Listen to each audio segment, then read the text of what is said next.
चलिए next question में बढ़ते हैं। कोशिश करूंगा कि 5 मिनट के अंदर ही सारी वीडियोस जो है वो ख़त्म कर दें। What was the treaty of Vienna of 1815? What was it's goal? Important question है। 3 नंबर में भी आ सकता है, 2 नंबर में नहीं आएगा, बड़े लॉन्ग आंसर्स में भी जो है ये आ सकते हैं। सबसे पहले वियना क्या है, वियना को समझते हैं। वियना जो ऑस्ट्रिया किंगडम था उस टाइम पर, जो कि आज तो एक कंट्री है, उसकी कैपिटल है। ऑस्ट्रिया की कैपिटल है, राजधानी है वियना आज के टाइम पर। ठीक है। अब ट्रीटी ऑफ वियना हुई थी 1815 में। व्हाट वाज इट्स गोल? और ट्रीटी मतलब समझते हैं यहाँ पर। ट्रीटी का मतलब क्या होता है? ट्रीटी मतलब होता है एक तरीके का एग्रीमेंट। ठीक है, इसको हिंदी में बोलते हैं संधि। तो एग्रीमेंट होना, किसी दो लोगों के बीच में, किन्हीं दो पार्टीज के बीच में एग्रीमेंट होना, उसको ट्रीटी बोला जाता है। ठीक है। तो ट्रीटी ऑफ वियना क्या था 1815 में, और इसका गोल क्या था? ठीक है, और ये क्यों हुई थी इसके बारे में समझेंगे। आपको मैंने बताया था कि जो नेपोलियन था वो फ्रांस में 1804 में आया और उसने सिविल कोड स्टार्ट कर दिया। समझिएगा ध्यान से, स्टोरी की तरह समझेंगे, बहुत आसान है। सिविल कोड स्टार्ट कर दिया, और इसके बाद मैंने बताया था कि उसने, हमने पढ़ा इससे पहले क्वेश्चंस में, कई क्वेश्चंस में, कि सिविल कोड आने के बाद बहुत सारे चेंजेस हुए। और 1815 में एक बैटल हुई, द बैटल ऑफ वाटरलू। इसमें नेपोलियन जो था, नेपोलियन था, ये डिफीट हो गया था। नेपोलियन जो था वो ही डिफीटेड, हार गया था ना नेपोलियन। नेपोलियन हार गया था। तो हम समझेंगे कि नेपोलियन को किसने हराया 1815 में। भाई 1804 में ये आया, सिविल कोड लागू किया, 1815 में द बैटल ऑफ वाटरलू में नेपोलियन को हरा दिया। ये आपके सिलेबस में नहीं है। ठीक है, तो आप इसको नाम ये याद नहीं रखेंगे तो कोई इशू नहीं है, लेकिन लिंक बनाना है तो हमें ये थोड़ा बहुत लिंक के लिए ज़रूरी है। ठीक, तो 1815 में द बैटल ऑफ वाटरलू हुई। बहुत सारी कंट्रीज़ नेपोलियन से लड़ती हैं और नेपोलियन को हरा देती हैं। उसके बाद वो ट्रीटी ऑफ वियना करती हैं, जिसके अंडर में वो बहुत सारे चेंजेस करती है। तो हमें यही देखना है कि जब 1815 में नेपोलियन हारा, तो उसके बाद ट्रीटी ऑफ वियना हुआ, और उसके अंडर में जो नेपोलियन सिविल कोड लाया था उसको खत्म कर दिया गया और नए चेंजेस लाए गए। तो वो नए चेंजेस क्या थे, ये उस क्वेश्चन के बारे में बता रहे हैं। चलिए स्टार्ट करते हैं। What was the treaty of Vienna of 1815? What was it's goal? Treaty मतलब मैंने आपको बता दिया है, agreement. The treaty of Vienna of 1815 was the formal agreement of allied power. एक फॉर्मल एग्रीमेंट था एलाइड पावर का। इसका मतलब ऑस्ट्रिया, ग्रेट ब्रिटेन, प्रूशिया और जो रशिया थे, इन्होंने मिलकर एक सेटलमेंट किया यूरोप के लिए। ठीक है, एक सेटलमेंट मतलब यूरोप की कंडीशन को सुधारने के लिए इन्होंने जो है एक प्लान बनाया और उसमें क्या करा, ऑस्ट्रिया, ग्रेट ब्रिटेन, प्रूशिया और रशिया ने, ये सारी कंट्रीज जो हैं, ये सारी जो जगह हैं, इन सब ने जो है, यहाँ के रूलर्स ने नेपोलियन से वॉर लड़ी और नेपोलियन को हराया, और 1815 में ट्रीटी ऑफ वियना करी, ताकि यूरोप की कंडीशन जो है वो बेटर हो सके। Second point, the main goal of this treaty was to undo मतलब क्या होता है?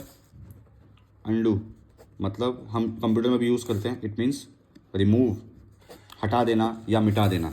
ठीक है, जो अप्लाई हो रखा है ना उसको अंडू करना, उसको रिमूव करना।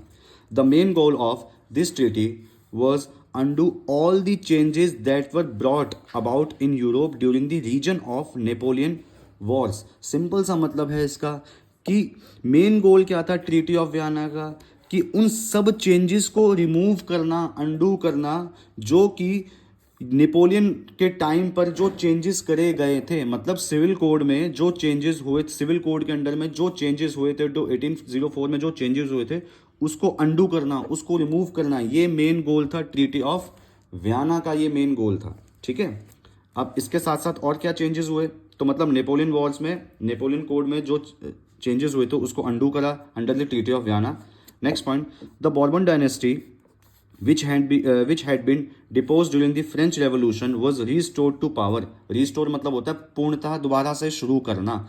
तो फ्रेंच रेवोल्यूशन के टाइम पर जो बॉर्बन डायनेस्टी को खत्म कर दिया गया था, डिपोज कर दिया गया था, वापस से उसको पावर में लाया गया, रिस्टोर टू पावर में लाया गया under the treaty of Vienna. And French या France loss the territories it had annexed under the Napoleon. और फ्रांस ने जितनी भी टेरिटरी पे कब्जा किया था नेपोलियन के रूल के, नेपोलियन का जब रूल चल रहा था उस दौरान फ्रांस ने जितनी भी टेरिटरी पे कब्जा किया था, एनेक्स मतलब कब्जा करना, जितनी भी टेरिटरी पे कब्जा किया था उन सभी टेरिटरी को फ्रांस ने खो दिया ट्रीटी ऑफ वियना के अंडर में। ठीक है, तो बोर्बन, सिंपल सा पॉइंट है कि बोर्बन डायनेस्टी जो जिसको खत्म कर दिया गया था, डिपोज कर दिया गया था ड्यूरिंग द फ्रेंच रेवोल्यूशन, वापस से उसको पावर में लाया गया, रिस्टोर टू पावर। और उसके साथ साथ फ्रांस ने जितनी भी टेरिटरी पे कब्जा किया था नेपोलियन रीजन के टाइम पर, उन सब टेरिटरी को जो है फ्रांस ने लॉस्ट कर दिया, खो दिया under the treaty of Vienna. Next point, number of states were set up on the boundaries of France to prevent expansion in future. Prevent मतलब रोकना, एक्सपेंशन मतलब बढ़ाना। ठीक है, अब बहुत सारे फ्रांस की जो टेरिटरी थी उसकी बाउंड्रीज में बहुत सारी स्टेट्स बनाई गई, बहुत सारी जगह और भी एस्टेब्लिश कर दी गई ताकि फ्रांस जो है वो अपने एरिया को एक्सपेंड ना कर सके, अपने एरिया को ना बढ़ा सके। मान के चलते हैं जैसे कि ये मान लो फ्रांस है, तो यहाँ पर जो है ना ये फ्रांस है अब, और ये फ्रांस है, ये फ्रांस है। अब ये चाहता है कि मैं इन एरियाज़ पे भी अपना कब्जा करूं, ये चाहता है मैं इन एरियाज़ पे भी अपना कब्जा करूं, इन 4 एरिया पे अपना कब्जा करूं। ये फ्रांस है ताकि इसकी टेरिटरी यहाँ तक चली जाए, यहाँ तक चली जाए। लेकिन यहाँ पर छोटी छोटी स्टेट जो हैं वो एस्टेब्लिश कर दी गई ताकि अगर फ्रांस यहाँ तक पहुँचने के लिए उसको पहले यहाँ पर आना पड़ेगा, यहाँ तक पहुँचने के लिए पहले उसको यहाँ पर आना पड़ेगा। तो यहाँ पर नंबर ऑफ स्टेट्स बना दिए गए ताकि फ्रांस एक्सपेंशन ही ना कर सके, वो यहाँ तक ही ना पहुँच सके। यहाँ पर नंबर ऑफ स्टेट बना दिए गए फ्रांस को रोकने के लिए। तो वही क्वेश्चन यहाँ पर पॉइंट बोल रहा है, number of states were set up on the boundaries में नंबर ऑफ स्टेट्स जो है सेटअप कर दिए गए ताकि फ्रांस को रोका जा सके एक्सपेंशन से, ताकि वो फ्यूचर में एक्सपेंड ना हो सके, बढ़ ना सके। And the last point, monarchies were restored. Treaty of Vienna में क्या करा कि मोनार्कीज को रिस्टोर कर दिया गया, मतलब मोनार्की सिस्टम जो है वापस से लाया गया। और उसका मेन इंटेंशन क्या था, मोनार्की सिस्टम को लाने का मेन मकसद क्या था? The main intention was to restore monarchies that had been overthrown by the Napoleon and created a new conservative orders in Europe. मतलब सिंपल से ये है कि मोनार्की सिस्टम को रिस्टोर करा गया जो कि नेपोलियन ने एक टाइम पर ओवरथ्रोन कर दिया था, खत्म कर दिया था। ठीक है, उसको रिस्टोर करा गया। क्यों रिस्टोर करा गया? ताकि कंजर्वेटिज्म को या कंजर्वेटिव जो लोग थे उसको वापस से लाया जा सके यूरोप में। इसलिए जो मोनार्की सिस्टम को खत्म किया नेपोलियन ने और ट्रीटी ऑफ वियना के अंडर में वापस से वो आ गया। तो ये कुछ 4-5 पॉइंट्स है बेटा, ये अच्छे से एक कहानी की तरह इसको समझना, और आता है तो कुछ भी लिख देना जो भी आपके समझ में आए, आप अपनी लैंग्वेज भी इस्तेमाल कर सकते हैं।